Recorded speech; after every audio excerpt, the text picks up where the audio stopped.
Back in the Saddle, a story about fear, falling, and the courage to begin again.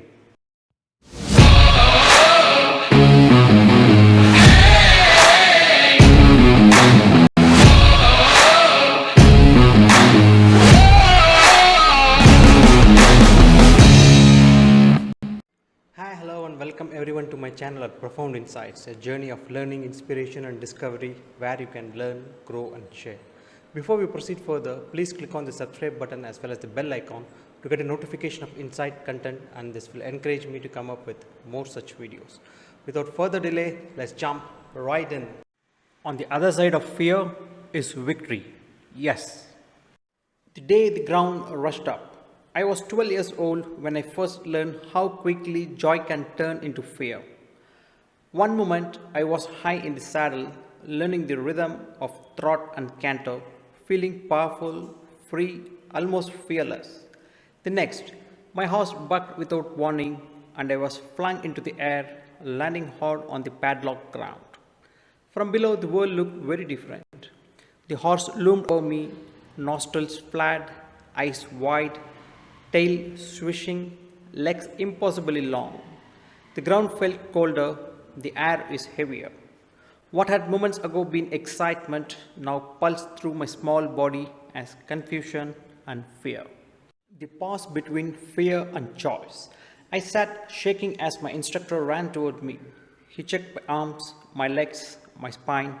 No broken bones, he said with relief.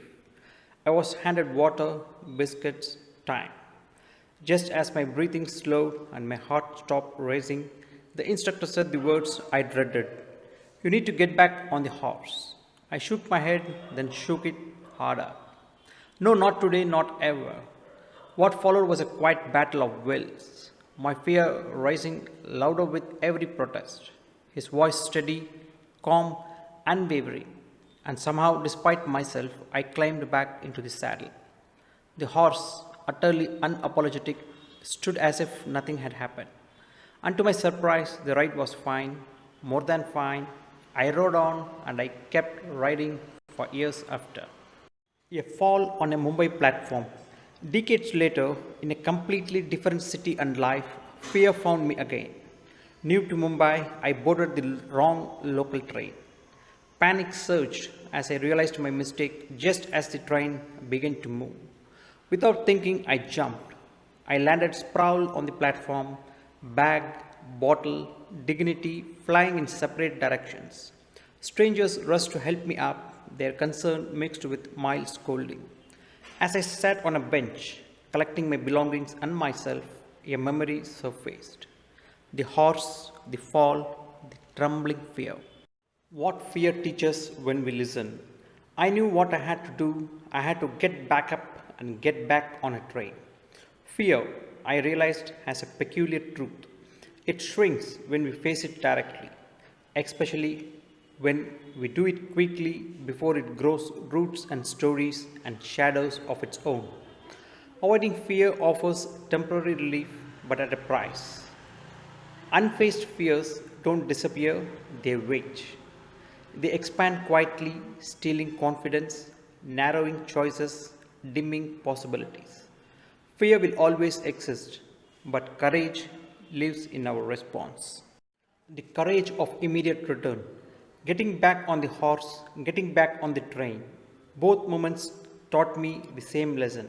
When we meet fear head on, swiftly, consciously, it loosens its grip. What remains is strength, clarity, and a quiet pride in having chosen growth over retreat. A gentle invitation. Perhaps today there is a fear hovering at the edges of your thoughts. A conversation delayed, a step avoided, a dream waiting patiently. Consider this your gentle nudge. Face it and face it soon. You may find that on the other side of the fear lies not just relief but freedom. Not just safety but exploration. And not just survival but the joy of moving forward again. Moral of the story. Fear loses its power when faced promptly. The fastest way past fear is through it before it has time to grow. Courage isn't the absence of fear but the choice to rise and return. I hope you enjoyed this story as we wrap up this incredible journey together. Remember that the adventure doesn't end here. Keep listening to others' stories at Profound Insights under the Tiny Tales Unfold playlist. If you enjoyed this video, don't forget to hit that like button, subscribe for more insightful content, and share your thoughts in the comments below. This will encourage me to come up with more stories. Your support means the world to me, and we will continue to explore the depths of knowledge together. Until next time, stay curious and keep seeking the profound. Thank you.